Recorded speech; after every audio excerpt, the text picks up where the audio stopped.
Hi, I'm Adam Drake, and today I'm going to show you the new Proline axis body for the Mugen MBX8 Nitro and electric buggy.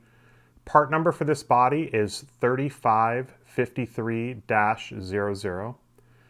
But I'm going to show you a little bit more in-depth look at what goes into making a body. So a lot of times, a body comes out and you just think, oh man, that looks cool. I'm going to try that out. It'll look cool with my paint job.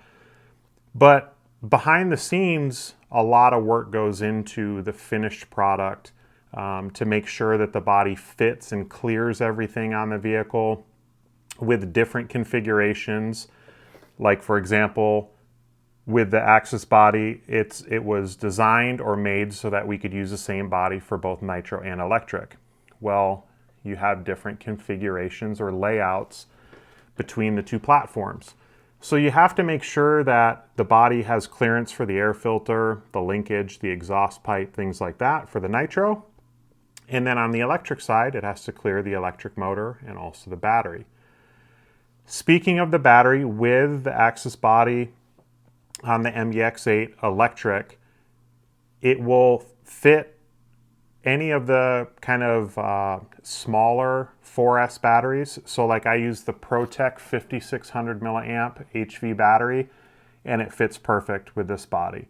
If you're going to use the larger cased batteries like the ProTech 6500, there will be some interference with the body. So you may want to raise the body or maybe make a cutout or some adjustments if you use a larger 4S battery.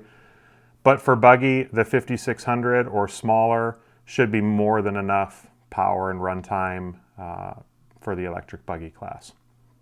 But I'm going to start and I'm going to just kind of go through what I have here is basically 3 different designs or iterations of the body, and then this is the production or pre-production pull of the third or the final design. Now, the concept of this was Proline had the Axis body for the 10 scale vehicles. Guys were super happy with it. It looked really cool. It handled well. It made the vehicles have more steering or more aggressive. So that was kind of the concept that we were going for on the 8 scale side of things. So we started with a kind of really square, sharp looking body. The side pods were really big. And it just, in my opinion, on the track, it just didn't quite look right.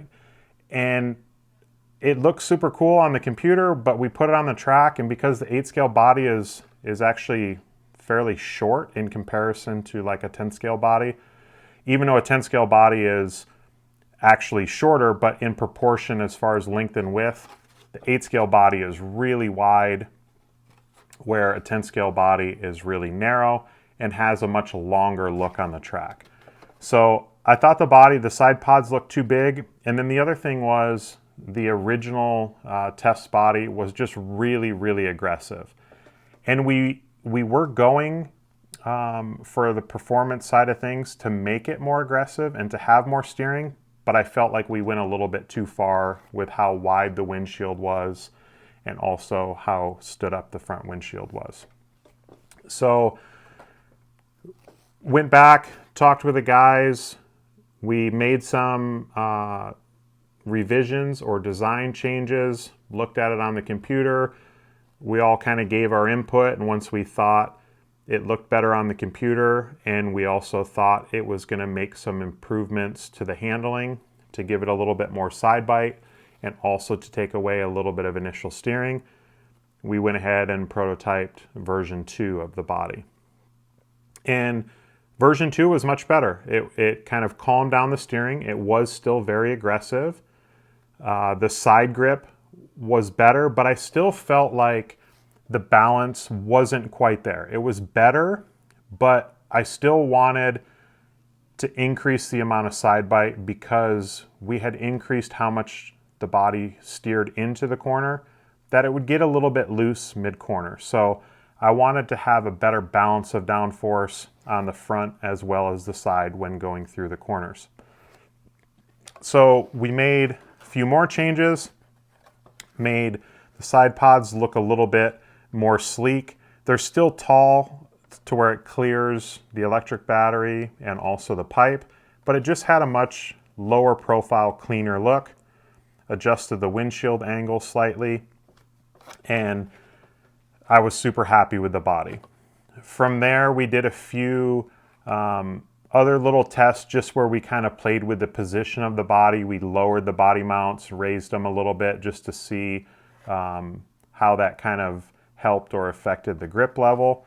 But overall, I was pretty happy with it. It was what I feel is a good tuning option from the stock body. Now, there's still times when I prefer and I run the stock body. The stock body has a little bit like smoother, more numb feeling to it. And on some tracks that works really good.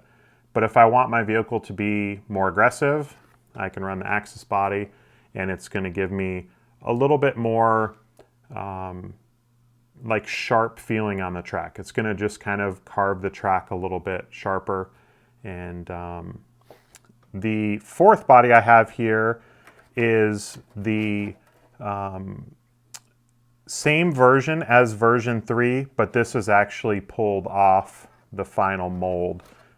So these first 3 bodies, the tools were actually 3D printed, and you're only able to get a couple pulls off them. The pulls aren't quite as clean because you can't heat the Lexan up quite as much and really get as tight of a pull on the tool. But this was actually pulled off the final tool. With the Lexan hot enough, it pulls everything, sucks it in, makes it a little bit tighter pull. You can see that the production body actually fits inside of the prototype body. So when we did the testing, we actually would just tape the sides to make sure that it was pulled in so that you weren't getting any air under the body. And yeah, just wanted to show and give a little bit closer look of what goes into you know, making great looking bodies. Again, you know, some companies, and even sometimes with Proline, they may just make a body because it looks really cool, but in most cases, there's a lot more thought and effort and teamwork that goes into it to get to the final product. And I just wanted to share with you guys how Proline got to the final product with the Axis body for the Mugen MBX8 Nitro and Electric Buggy.